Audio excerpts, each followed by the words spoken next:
हुक्मरान जमात और धरने वालों के दरमियान मौलाना फजल रहमान और पाकिस्तान तहरीक इंसाफ की टीम के दरमियान बातचीत हो रही है। चौधरी साहब भी इंटरेक्ट कर रहे हैं, लेकिन एक बड़ा सवाल यह है कि हुकूमत दे क्या सकती है।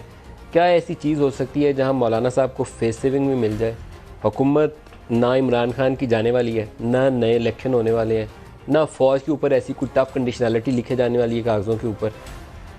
क्या होगा ऐसा दरमियानी रास्ता जिसके ऊपर सियासी तौर पर मौलाना साहब की इज़्ज़त जो है वो भी बरकरार रहे, हुकूमत के लिए कमज़ोरी का सबब कोई ऐसी शर्त भी ना बने और मामलात आगे भी चल जाएँ। अभी तक ऐसा कोई दरमियानी राह नज़र नहीं आई, सिवाय इसके कि एक पावरफुल कमेटी बना दी जाए, उसको कहा जाए कि इलेक्शन रिफॉर्म के ऊपर काम करे और जो जिसकी ज़रूरत है पाकिस्तान में।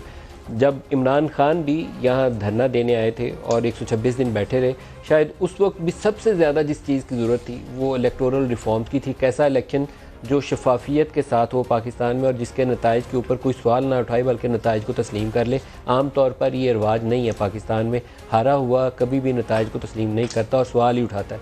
और पिछले दो इंतखाबात में तो ये हुआ, 2013 में भी 2018 में भी वो 35-65 कहीं से निकल आए। वो जीतने और हारने वाले के फ़र्क से ज़्यादा रिजेक्टेड वोट्स की तादाद होती है, डबल स्टैम्प्स निकल आती हैं। तो उसका भी कोई तदारुक करने की ज़रूरत है। शायद इसके ऊपर अगर हुकूमत भी और अपोजिशन पार्टीज़ भी मिल के आगे चल पड़े तो दोनों का भला होगा। कल को जो जीतेगा वो खुशी से बताएगा कि मैं जीता हूँ, हारने वाला अपनी शिकस्त भी कबूल करेगा। अभी मौलाना साहब ने 12 रबीउल अव्वल को सीरत तैयबा कॉन्फ्रेंस का ऐलान किया। इसका मतलब ये होगा कि 12 तक तो यहीं है। पहले कुछ लोगों का ख्याल था कि शायद जुमे की नमाज़ के बाद उठ जाएंगे, लेकिन अब अगली उम्मीद ये रखनी चाहिए कि 12 को चले जाएं। लेकिन वापसी की राह जितनी जल्दी ले लें सियासी एतबार से दोनों फ्रीकैन के लिए उतना ही अच्छा और पाकिस्तान के लिए भी इसी में अच्छा ही है।